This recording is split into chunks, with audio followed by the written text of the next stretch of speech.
Tonight, the families of two Arcadia teenagers killed during a camping trip are one step closer to justice. Thanks, everyone, for joining us for 12 News at 10. I'm Kariba Devine. I'm Mark Curtis. The families of 17-year-old Evan Clark and 18-year-old Pandora Schulzrud are speaking out after a suspect was arrested last night. 12 News journalist Chase Golightly is live outside Arcadia High School. And Chase, these families have to have mixed emotions, but I'm sure part of it is that the weight of not feeling justice has finally been lifted off their shoulders. Mark, that's right. A very small sense of relief coming from this latest arrest. I mean, when this first happened, it shocked the entire community here of Arcadia and also students here at Arcadia High School, where both of these teenagers attended. And for 4 months, they wanted to know who could be responsible. But now with this latest arrest, everyone has the same question, and that is, why did this happen? She does deserve justice, not just her, but Evan as well. A sense of closure for students at Arcadia High School. The person accused of killing two of their classmates, Evan Clark and Pandora Schulzrud, has been arrested. Finding the culprit of the situation just kind of helps benefit the community. That culprit, according to the Maricopa County Sheriff's Office, is 31-year-old Thomas Brown. Investigators claim he was camping on Mount Ord, about an hour drive north of the valley, the same area where both teens were also camping and found dead. But for 4 months, there were no leads in who was responsible. I know that some cases like this can go years without being solved. That's what I was really worried about. Parker Koliniak was in a relationship with Clark. She, along with many of the 17-year-old's friends, speaking at his memorial. I think this brings a lot of closure to a lot of people. Especially for the parents of both teens, Sandra Sweeney and Simone Schulzrud.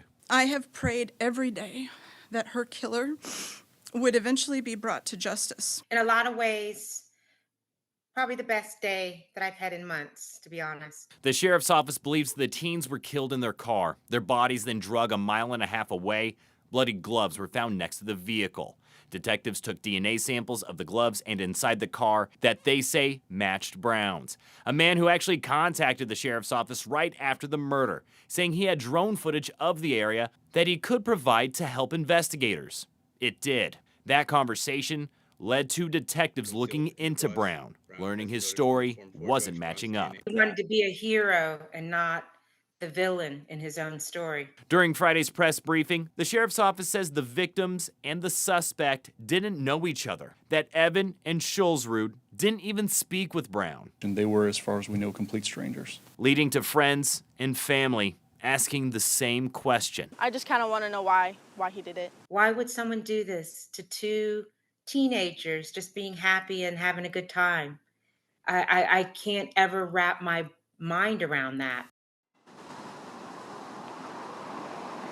Now, we did ask the sheriff's office if they could give a possible motive behind these murders, but they said that they don't want to speculate at this time. We are anticipating that information will be coming out during court. The suspect is facing 2 counts of first-degree murder.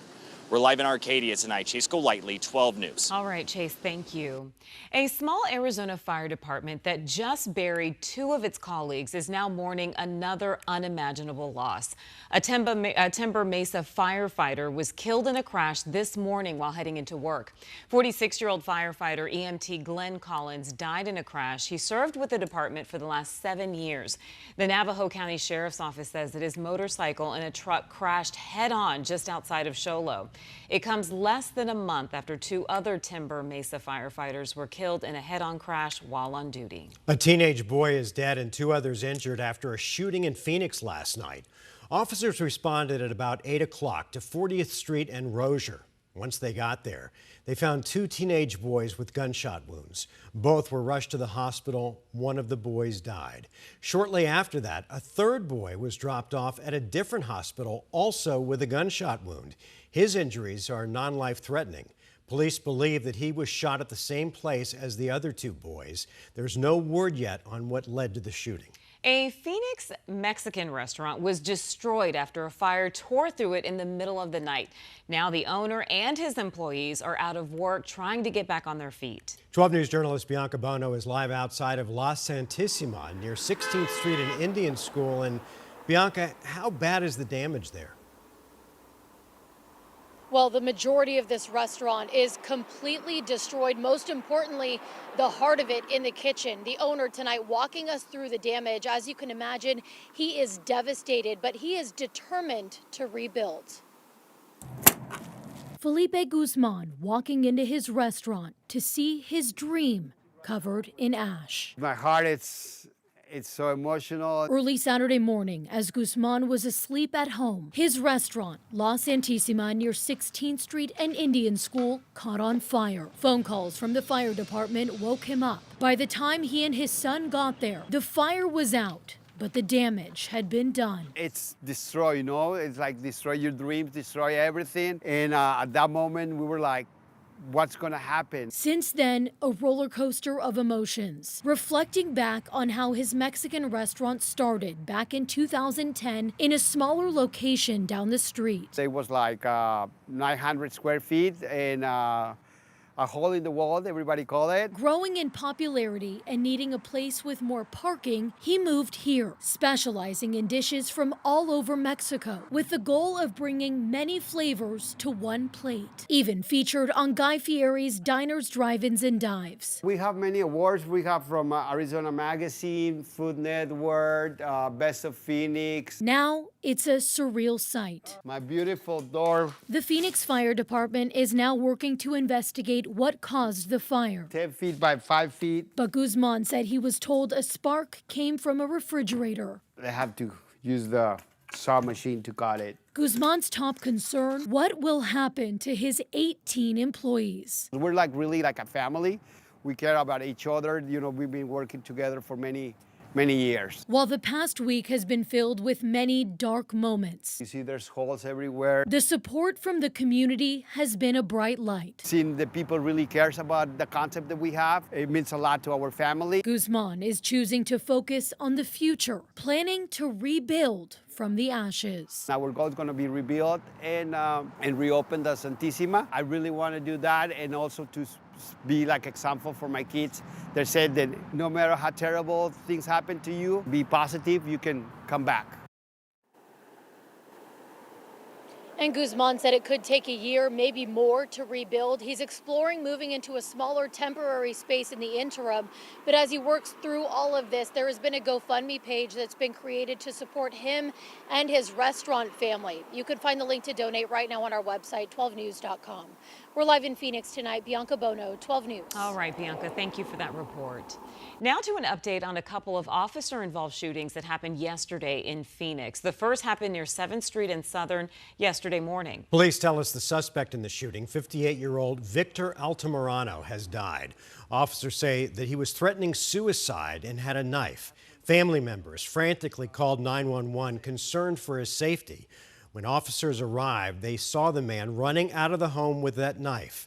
That's when officers fired. The shooting is being investigated by the DPS Major Incident Division. Meanwhile, a man remains in the hospital after being shot by Phoenix officers near 16th Street in Buckeye.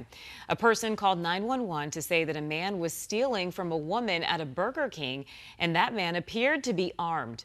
Officers arrived and found the man outside of the restaurant. The man initially complied with officers and got on the ground. However, officers say that he abruptly got up, and that's when officers shot him. Police say that the man did not have a gun. We're working to get an update on his condition. No officers were injured. A disturbing case out of Mojave County tonight, where deputies found a woman's body inside a cardboard box. It was east of Kingman. Investigators identified the victim as 57-year-old Carolyn Bosher. Deputies checked with Las Vegas police, who said that Bosher was homeless and had been arrested 6 days earlier. It's not clear when she was released. Deputies are investigating this as a homicide. Anyone with information should contact the Mojave County Sheriff's Office. Yavapai County Sheriff's deputies were able to rescue 2 dogs that had been abandoned in the middle of the desert. Take a look at this video. It shows the rescue that happened on Monday. Deputies found 2 dogs tied to a bike. We're told that this happened south of State Route 169, north of Mayer. It's not clear how long the dogs had been there, but deputies were able to bring them to safety. New at 10, an emotional night in Globe as the community came together for a football game. This is 1 week after floods devastated the town. 3 people died and many more lost their homes and businesses after that historic storm. But tonight was about healing. They were playing Pima, a team that earlier in the week made the hour-and-a-half drive to come and help clean up the downtown area. Globe didn't have time to really practice this week, but tonight they had a chance to do something that felt normal again. It's been a week of recovery. It's been a week of shock, of dealing with the initial overwhelming feeling of how did this really happen? Like, how was that even possible, a flood of that magnitude? And how do we deal with it? And then also just overwhelmed by how much everyone's come together, how much other communities have reached out. That's been really cool to see. Jake Garcia will have more from this game coming up tonight on Friday Night Fever at 11:35.